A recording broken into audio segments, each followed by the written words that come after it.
Hello bachcho, let's read this question. The question says compound A, C6H14O is insoluble in water and gives negative Lucas test. On treatment with concentrated H2SO4 followed by hydrolysis, it gives only one compound B.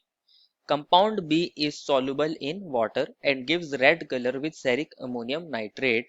B gives yellow precipitate C and compound D on treatment with I2Na2CO3 followed by acidification. Identify the compound A, B, C and D. Give the reasons. First of all बात करते हैं इस question में बच्चों की concept की कि हमारे पास कोई कंपाउंड दिया है ए जो वाटर के अंदर इनसॉल्युबल है, तो हम लिख सकते हैं ए ऑन ट्रीटमेंट विद H2O, यहाँ पे कोई रिएक्शन नहीं हो रही, मतलब उसके अंदर डिजोल्व वगैरह नहीं हो रहा है। और अगर हम इसको लुकास टेस्ट के साथ कराते हैं तो वो भी नहीं देता, नेगेटिव रिजल्ट हमें देखने को मिलता है। लेकिन अगर हम इस कंपाउंड ए को कंसंट्रेटेड H2SO4 के साथ ट्रीट करा दें और इसको हाइड्रोलाइज भी करा दें तो ये एक ही कंपाउंड बनाते हैं और उस कंपाउंड को इन्होंने बोला है बी, जिसका फॉर्मूला हमें इन्होंने दे रखा है C3H8O। कंपाउंड बी की खास बात क्या है कि वाटर में सॉल्युबल है और रेड कलर दे रहा है सेरिक अमोनियम नाइट्रेट के साथ।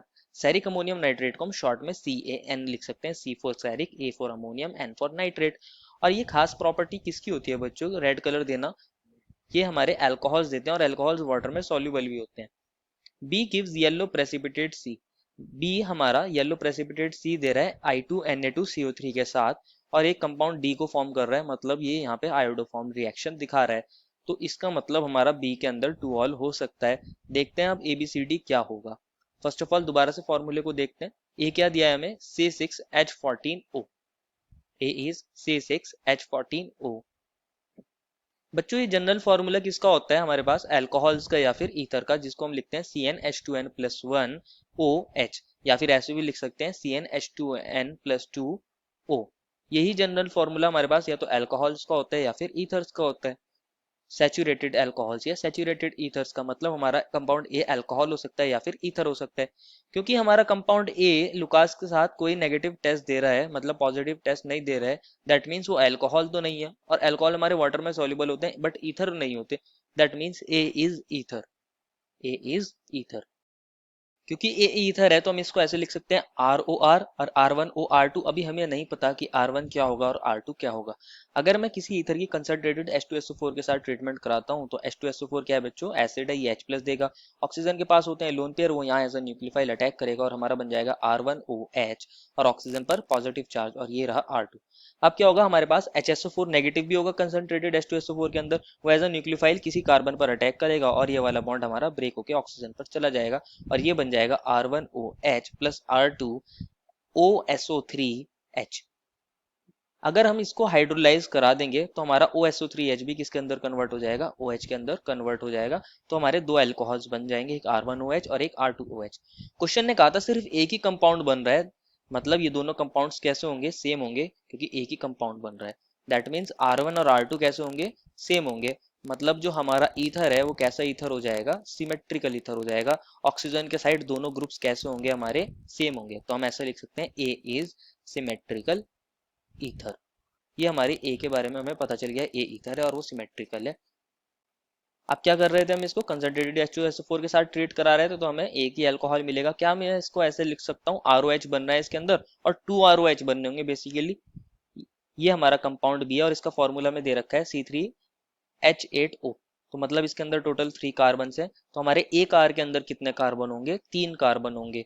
मतलब ऑक्सीजन के दोनों साइड 3 कार्बन है। अब इसको CAN के साथ ट्रीट करा रहे हैं तो ये रेड कलर दे रहा है, और अगर हम इसको I2Na2CO3 के साथ ट्रीट कराते हैं तो ये येलो प्रेसिपिटेट देता है और एक और कंपाउंड बी को फॉर्म करता है।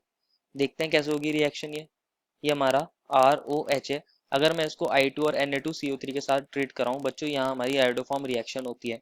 आयोडोफॉर्म रिएक्शन या तो वो कंपाउंड देते हैं जिनके पास एसाइल ग्रुप होता है, या फिर वो कंपाउंड देते हैं जो ऑक्सीडाइज होकर एसाइल ग्रुप के अंदर कन्वर्ट हो जाते हैं।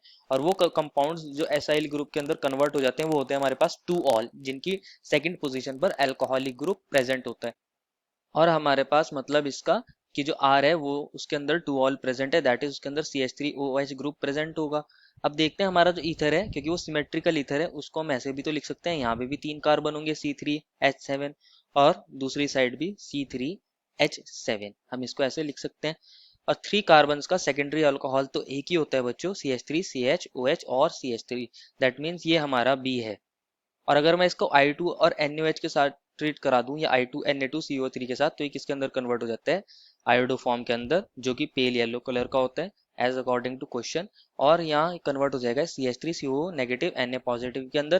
क्वेश्चन ने कहा है इसको हम कर रहे हैं हाइड्रोलिसिस, तो ये किसके अंदर कन्वर्ट हो जाएगा, CH3COOH के अंदर, that is our compound D। और आयोडो फॉर्म हमारा कंपाउंड C बन जाएगा। अब हमें B का भी पता चल गया है, C का भी पता चल गया और D का भी पता चल गया है, तो A को भी देख लेते हैं। ए क्योंकि सिमेट्रिकल ईथर है और हमारे पास आइसोप्रोपाइल अल्कोहल बना रहा है, तो उसके अंदर आइसोप्रोपाइल ग्रुप प्रेजेंट होगा ऑक्सीजन की दोनों साइड, तो ये हमारा ए होगा। और अगेन अगर मैं इसको H2SO4 के साथ ट्रीट करा देता हूँ और कंसनट्रेटेड और H2O से ट्रीट कराता हूँ, तो ये हमारा आइसोप्रोपाइल अल्कोहल बी को फॉर्म कर देगा। This is the final answer for ABCD। I hope you understood it well and best of luck.